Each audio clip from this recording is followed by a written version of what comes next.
एक बार पुनः मैं आप सभी कक्षा 11वीं कक्षा 12वीं के छात्रों का अपने YouTube channel the mathematics classes में हार्दिक स्वागत करते हैं।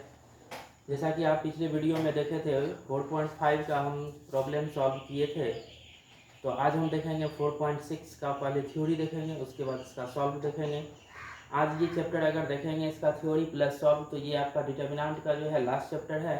इसके बाद इसमें जो है मिसलेनियस आएगा, तो मिसलेनियस को देखने के बाद ये चैप्टर आपका समाप्त हो जाएगा। इस तरह से अलजेब्रा आपका कंप्लीट हो जाएगा। तो 13 नंबर का ये कंप्लीट हो जाएगा, और 10 नंबर का आप relation function binary operation inverse पढ़े हैं, तो 13, 10, 23। इसके बाद कैलकुलस शुरू हो जाएगा, जो 44 नंबर का पूछता है, तो वो देखेंगे 1-2 दिन में वो शुरू हो जाएगा। आज हम देखेंगे 4.6 को। 4.6 में क्या है, पहले थ्योरी देखेंगे इसका। उसमें दिया हुआ है जो रैखिक समीकरणों के निकाय का हल, मतलब इसमें आपको रैखिक लीनियर इक्वेशन दिया हुआ रहेगा, उसको मैट्रिक्स मेथड से सॉल्व करना है। एक्स वाई जेड का वैल्यू निकालना है, जो वेरिएबल दिया हुआ रहेगा उसका वैल्यू निकालना है। तो वही लिखे हैं, solution of system of linear equations. Let given system of linear equation, मतलब मान लिए हैं जो given system of linear equation दिए गए रैखिक समीकरण का ये सिस्टम है। इस तरह से ये रैखिक समीकरण आपको दिया हुआ रहेगा। तो रैखिक समीकरण का मतलब होता है रैखिक समीकरण, तो जिस इक्वेशन में वेरिएबल का मैक्सिमम पावर 1 होता है उसको हम लोग बोलते हैं लीनियर इक्वेशन। लीनियर इक्वेशन का मतलब होता है इस इक्वेशन में, जिस इक्वेशन में वेरिएबल का जो मैक्सिमम पावर होता है वो 1 होता है, उसको हम लोग बोलते हैं linear equation in one variable. तो यहाँ 1 वेरिएबल नहीं है, यहाँ तो एक्स वाई जेड, यहाँ 3 वेरिएबल दिया हुआ है। एक्स वाई जेड यहाँ कितना है, 3 वेरिएबल, 3 चर इसमें दिया हुआ है। 2 चर भी दे सकता है, 3 चर भी दे सकता है। यहाँ एक्स वाई जेड में दिया हुआ है, कोई ज़रूरी नहीं है, यू वी डब्ल्यू में भी दे सकता है। तो वो इक्वेशन पर डिपेंड करता है कि उसमें चर क्या है। फिलहाल देखिए, ये 3 इक्वेशन हम अपने मन से माने हैं। पहला है a1x plus b1y plus c1z is equal to d1।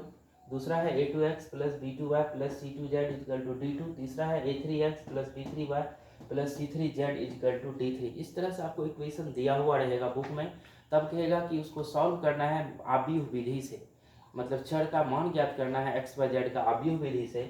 तो जब इक्वेशन दिया हुआ रहेगा, देखिए ये रैखिक इक्वेशन है, इसलिए है रैखिक समीकरण क्योंकि जितना भी चर है उसका मैक्सिमम पावर 1 है। x का मैक्सिमम पावर 1, y का मैक्सिमम पावर 1, z का मैक्सिमम पावर 1। तो ये हो गया आपको लीनियर इक्वेशन। ये जानिए a1x है तो x का कॉफिशिएंट a1 है, b1y है तो y का कॉफिशिएंट क्या है, b1 गुणांक बोलते हैं। c1z है तो z का कॉफिशिएंट क्या है, c1 है। जैसे 5x में x का कॉफिशिएंट होगा 5, 7x में x का कॉफिशिएंट होगा 7। तो इस तरह से इक्वेशन दिया हुआ रहेगा। तो सबसे पहले हम लोग मैट्रिक्स में कन्वर्ट करेंगे। तो कैसे मैट्रिक्स में कन्वर्ट करेंगे, अगेन लेट पुनः माना a इजकल टू, ए क्या होगा, जो वेरिएबल दिया हुआ रहेगा उसका जो गुणांक होता है, कॉफिशिएंट होता है, वो a होता है। जैसे एक्स वाई जेड है, इसका गुणांक है a1 b1 c1, a1 b1 c1। इसके जगह पर आपको बुक में डिजिट दिया हुआ रहेगा तो वो लिखना है। फिर ये R2 में हो जाएगा A2 B2 C2, फिर R3 में A3 B3 C3। अगर ये 2 ऑर्डर का रहेगा तो इसमें Z वाला टर्म नहीं रहेगा, a1x plus b1y equal to d1, a2x plus b2y equal to d2, इस तरह से रहेगा। तो ये A निकल गया। X क्या होगा, X होता है वेरिएबल का मैट्रिक्स। वेरिएबल मतलब जिस इक्वेशन में देखिएगा जो वेरिएबल क्या सब दिया हुआ है उसका इक्वेशन होता है X। तो वेरिएबल है एक्स वाई जेड, तो एक्स वाई जेड लिखे। अगर यू भी डब्ल्यू रहता तो इसमें यू भी डब्ल्यू देते, ये एक्स हो गया, कोई दिक्कत। अब बी जो होता है, बी याद रखिएगा, इक्वेशन का जो आरएचएस टर्म होगा उसको बी लेना है। इक्वेशन का आरएचएस टर्म ये है d1 d2 d3, उसको बी में लिखना है। इसकी जगह पर आपको बुक में या क्वेश्चन में आपको डिजिट दिया हुआ रहेगा तो वहाँ लिखना है। इतना करने के बाद इक्वेशन से मैट्रिक्स कन्वर्ट कर लेंगे। मैट्रिक्स कन्वर्ट करने के बाद आप जानिए ax इजकल टू बी जब लिखिएगा, मतलब a को और x को मल्टीप्लाई करके b के इक्वल कर दीजिएगा, तो ये इक्वेशन प्राप्त हो जाएगा। वही लिखे हैं ax equal to b, we get given equations. इससे आपको दिया गया इक्वेशन प्राप्त होगा। तो आखिर x का वैल्यू कैसे निकालना है एक्स वाई जेड का, तो यहाँ पर हम क्या करेंगे, दोनों तरफ a इन्वर्स से क्या करेंगे, मल्टीप्लाई करेंगे। अब ए इन्वर्स का मतलब होता है जब डिटर्मिनेंट a का वैल्यू 0 नहीं होता है तो a इन्वर्स निकलता है। तो हमेशा ध्यान रखना है जब सिस्टम ऑफ लीनियर इक्वेशन का क्वेश्चन सॉल्व करेंगे तो उसमें जब डिटर्मिनेंट निकालेंगे तो वो 0 नहीं होना चाहिए। जब डिटर्मिनांट जीरो नहीं होगा तब जाके एक्स वाई जेड का वैल्यू निकलेगा। वो एक टर्म है, वो हम बताएंगे। वो होता है एक नॉन सिंगुलर, फिर होता है सिंगुलर, कंसिस्टेंट, इनकंसिस्टेंट, वो हम बताएंगे। पहले इसको देखेंगे। इसमें क्या करेंगे, दोनों तरफ ए इनवर्स से क्या करेंगे, गुणा करेंगे। तो अब देखिए ए इनवर्स से गुणा करते हैं तो क्या मिलता है।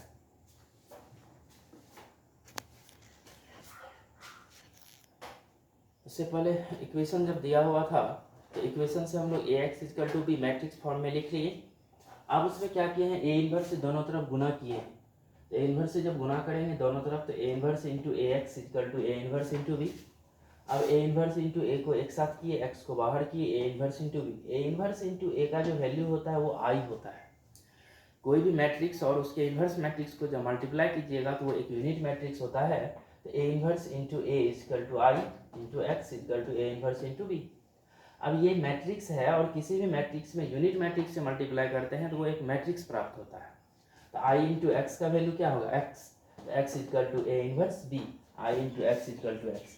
तो याद रखिएगा इस इक्वेशन में जब कहेगा सॉल्व करने के लिए तो याद रखना है X equal to A inverse B, मतलब प्रत्येक सवाल में ए इनवर्स निकालेंगे, उसके बाद बी से गुना करेंगे, वो एक्स के बराबर होगा और एक्स का वैल्यू एक्स वाई जेड देंगे तो उससे एक्स वाई जेड का वैल्यू प्राप्त होगा।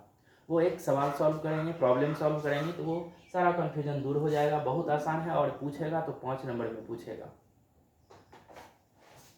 अब एक चीज़ लिखे हैं, ये ऑब्जेक्टिव में बार बार पूछता है, ये आपके बुक में भी बनाने के लिए है, उसमें दिया है एनसीईआरटी में। पहला क्वेश्चन यही दिया हुआ है, जो दिए गए समीकरण निकाय में आपको चेक करना है कौन संगत होगा और कौन असंगत होगा।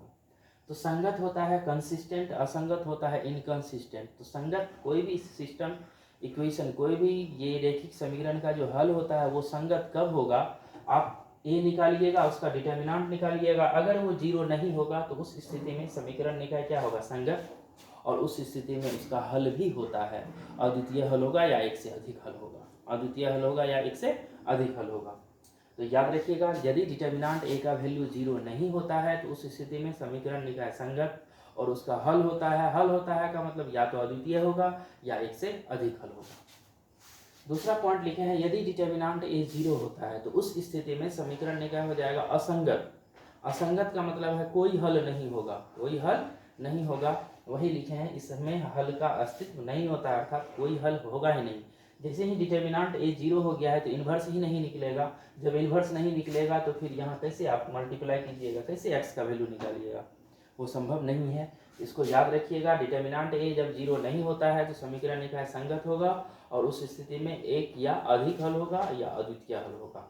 जब जीरो हो जाएगा तो कोई हल नहीं होगा, हल का अस्तित्व ही नहीं होगा। तो ये है।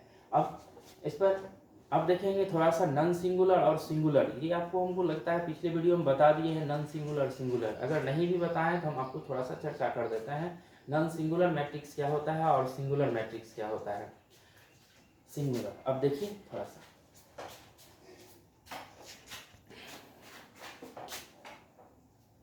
अब है सिंगुलर और नॉन सिंगुलर। सिंगुलर होता है अव्युत्क्रमणीय अवयव और नॉन सिंगुलर होता है व्युत्क्रमणीय अवयव। कहने से ही स्पष्ट है, अव्युत्क्रमणीय। अव्युत्क्रमणीय का मतलब हो गया उसका इन्वर्स ज्ञात नहीं होगा। इन्वर्स ज्ञात नहीं होगा तो डिटर्मिनेंट ए का वैल्यू जीरो होगा, तो उसको हम बोलेंगे सिंगुलर, अव्युत्क्रमणीय। उसी को भाषा में लिख दिए हैं, कोई square matrix A singular matrix कहलाता है यदि determinant A equal to zero. तो ऑब्जेक्टिव में पूछेगा जो सिंगुलर मैट्रिक्स, 4 सिंगुलर मैट्रिक्स, तो determinant A equal to zero, और इस स्थिति में इन्वर्स का अस्तित्व नहीं होता है। तो देगा यदि determinant A equal to zero, तो 4 ऑप्शन दिया हुआ रहेगा। ए इन्वर्स का अस्तित्व होगा, ए इन्वर्स का अस्तित्व नहीं होगा, बोथ, नन ऑफ दिस। इसका मतलब आप आंसर लिखिएगा, ए इन्वर्स का अस्तित्व नहीं होगा। और नॉन सिंगुलर होता है व्युत्क्रमणीय। व्युत्क्रमणीय का मतलब हो गया इन्वर्स का अस्तित्व होगा, और इन्वर्स का अस्तित्व होगा तो डिटर्मिनेंट ए का वैल्यू जीरो नहीं होना चाहिए। वही लिखे हैं, जो कोई square matrix a non singular matrix कहलाता है यदि determinant A does not equal to zero, तो इस स्थिति में ए इन्वर्स का अस्तित्व होता है।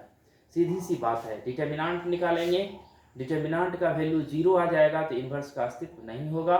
डिटर्मिनेंट का वैल्यू जीरो नहीं होगा तो ए इन्वर्स का अस्तित्व होगा, और जब ए इन्वर्स का अस्तित्व होगा तो उस स्थिति में चर एक्स वाई जेड का भी वैल्यू निकलेगा। क्योंकि अब जो सवाल बनाएंगे हम इस पर, solution of system of linear equation का, उसमें प्रत्येक सवाल में हमको इन्वर्स निकालना पड़ेगा।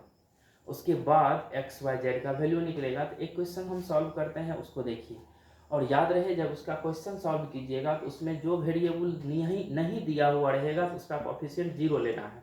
उस तरह का क्वेश्चन आएगा तो उसको हम देखेंगे। जैसे कि 2x + 3y + 4z = कुछ दिया हुआ है। अब दूसरा इक्वेशन दे देगा 3x + 5z = कुछ, तो y वाला टर्म नहीं दिया है तो उसका कोएफिशिएंट उसमें 0 डाल देना है सॉल्व करते वक्त। अब इस पर एक क्वेश्चन सॉल्व करेंगे, प्रॉब्लम देखेंगे, उसको एक क्वेश्चन देखने के बाद पूरा चैप्टर वो बन जाएगा। देखिए अब एक क्वेश्चन पेज एनसीईआरटी पेज 145 में है, एग्जाम्पल नंबर 27। ये 2 ऑर्डर का दिया हुआ है, इसको सॉल्व करना है, एक्स वाई का वैल्यू निकालना। कह रहा है निम्नलिखित समीकरण निकाय को हल कीजिए। इस तरह से इक्वेशन दिया हुआ रहेगा, प्रत्येक क्वेश्चन में आपको इक्वेशन दिया हुआ रहेगा। ये अभी 2x2 ऑर्डर का मैट्रिक्स प्राप्त होगा। यहाँ से 3x3 ऑर्डर का दिया हुआ रहेगा तो उसमें एक्स वाई जेड या यू वी डब्ल्यू 3 चर रहेगा। इसमें सिर्फ 2 चर है, एक्स वाई। तो जो इक्वेशन दिया हुआ था उसको लिखे, देखिए कैसे सॉल्व करते हैं। गिवन सिस्टम ऑफ इक्वेशन, जो दिया गया इक्वेशन है उसको लिख दिए। अब ये जो होगा वो चर का कोफिशिएंट होगा, तो एक्स वाई का कोफिशिएंट क्या है 2 5 3 2, तो 2 5 3 2। एक्स जो होता है वो वेरिएबल होता है जो उस इक्वेशन में दिया हुआ रहेगा। वेरिएबल क्या है एक्स वाई। बी होता है आरएचएस वाला टर्म जो इक्वेशन के बाद में दिया हुआ रहेगा, आरएचएस इक्वल के बाद वो हो जाएगा बी, तो 1 और 7, यही है d1 d2, तो देख दीजिए 1 7।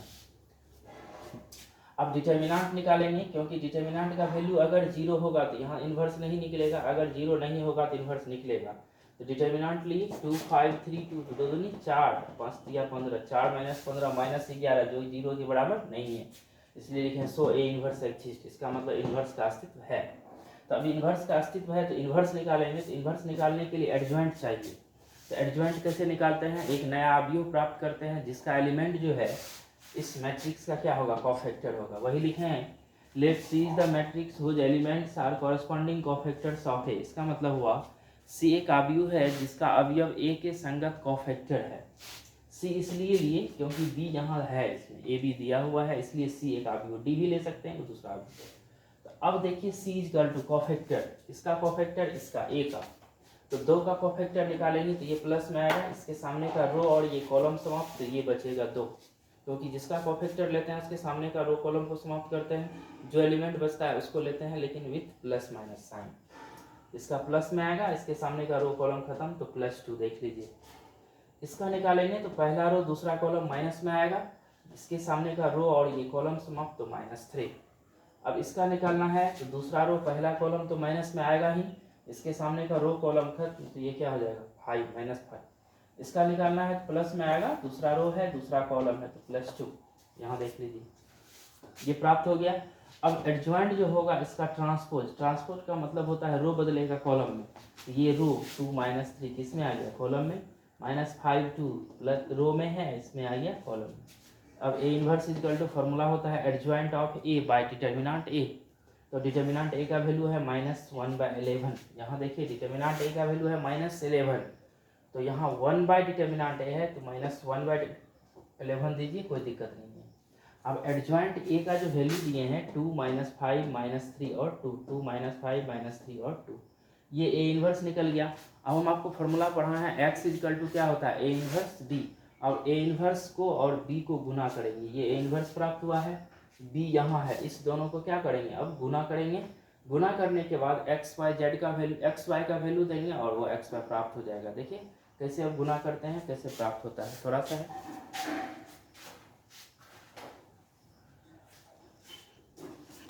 अब ए इन्वर्स निकल गया है। अब फॉर्मूला होता है X equal to A inverse into B. तो ए इन्वर्स का वैल्यू ये है, देखिए वहाँ याद किए हैं, वहाँ था, तो ए इन्वर्स का वैल्यू दिए, बी का वैल्यू है 1 और 7। अब इस दोनों को क्या करेंगे, गुना करेंगे। तो फर्स्ट रो फर्स्ट कॉलम, तो 2 × 1 क्या होगा 2, और -5 को 7 से मल्टीप्लाई करेंगे -35। तो फर्स्ट रो फर्स्ट कॉलम हो गया, फिर सेकेंड रो फर्स्ट कॉलम -3 × 1 -3 और +7 × 2, तो क्या हो जाएगा 40। तो सेकेंड रो फर्स्ट कॉलम, तो ये हो गया। अब इसको घटा के लिखिए, 2 में से 35 घटेगा -33, इसमें से ये होगा क्या होगा +11। अब क्या करना है, इससे डिवाइड कीजिए, तो माइनस माइनस क्या हो जाएगा +11 × 33, फिर ये माइनस प्लस माइनस क्या हो जाएगा, -11, 11 कट जाएगा, क्या होगा 1। तो x का वैल्यू निकला है और x इक्वल टू क्या है, xy। तो xy इक्वल टू हो गया 3 और -1। तो क्लियर हो गया आप की समानता से x इक्वल टू 3 और y इक्वल टू -1। तो इस तरह से ये हो गया x और y का वैल्यू। आप 10th में भी पढ़े थे, जब इक्वेशन दिया हुआ रहता था उसको सॉल्व करने के लिए तो उस विधि से भी हल कीजिएगा तो एक्स वाई का यही मान आएगा। लेकिन इसमें कह रहा है आपको मैट्रिक्स विधि से, आपको दे देगा क्वेश्चन दिया हुआ रहेगा, उसमें कहेगा आप भी वो विधि से चर एक्स वाई का वैल्यू ज्ञात करें। तो इस विधि से ही बनाना है आपको। तो इस तरह से आपको 3 चर वाला रैखिक समीकरण दिया हुआ रहेगा, तब भी इसी तरह से बनाना है। ए इन्वर्स निकालना है, दोनों को गुना करना है, बी को फिर एक्स का XYZ वैल्यू दीजिएगा, वो हो जाएगा। तो हम उम्मीद करते हैं कि इस चैप्टर का आपको टोटल सवाल बनेगा। एक आता है लैंग्वेज वाला सवाल है, वो लैंग्वेज वाला सवाल को भी कन्वर्ट करना पड़ता है इस रूप में मैट्रिक्स के फॉर्म पर, तब जाके ऐसे ही सॉल्व होगा। तो वो लैंग्वेज वाला सवाल होगा तो अभी देख लेंगे, नहीं तो कल उसको देखेंगे। तो आप बनाइएगा, जो भी दिक्कत होगा कॉल से संपर्क कीजिएगा या कमेंट में लिखिएगा। आज के वीडियो में इतना ही।